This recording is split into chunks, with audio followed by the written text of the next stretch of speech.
నమస్తే, welcome to okay TV. నేను మీ Bhavani. Cabinet విస్తరణ తెలంగాణ రాజకీయాల్లో ఇప్పుడు ఇదే హాట్ టాపిక్. ముఖ్యమంత్రి రేవంత్ రెడ్డితో పాటు మంత్రివర్గంలోని సీనియర్ నాయకులంతా ప్రస్తుతం దేశ రాజధాని న్యూఢిల్లీలోనే మకాం వేశారు. దీంతో కాంగ్రెస్ పెద్దలు మంత్రివర్గ విస్తరణపై కసరత్తు చేస్తున్నట్లు ప్రచారం మరింత జోరందుకుంది.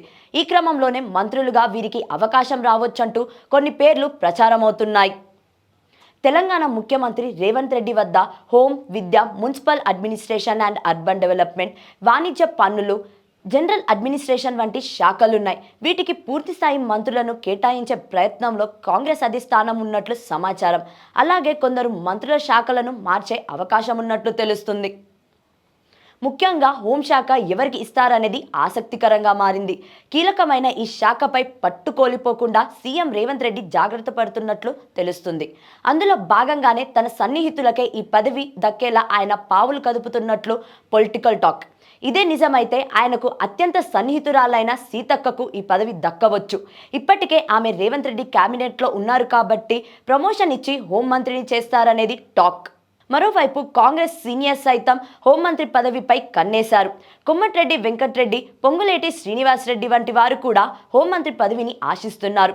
అలాగే మరికొందరు ఎమ్మెల్యేలు సైతం మంత్రివర్గంలో చోటుపై ఆశతో ఉన్నారు.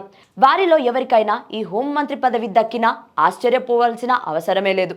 ఇక విద్యాశాఖపై ప్రస్తుతం వివాదం సాగుతుంది. సీఎం రేవంత్ రెడ్డి విద్యాశాఖపై దృష్టి సారించడం లేదని, దీంతో విద్యా సంవత్సరం ప్రారంభంలోనే గందరగోళం నెలకొన్నదని ప్రత్యర్థులు విమర్శిస్తున్నారు. దీంతో విద్యాశాఖ మంత్రిని నియమించాలన్న డిమాండ్ పెరిగింది.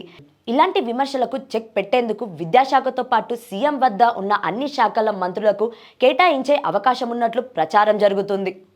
మంత్రివర్గ విస్తరణపై సీఎం రేవంత్ రెడ్డి ఆసక్తికరంగా కామెంట్స్ చేశారు.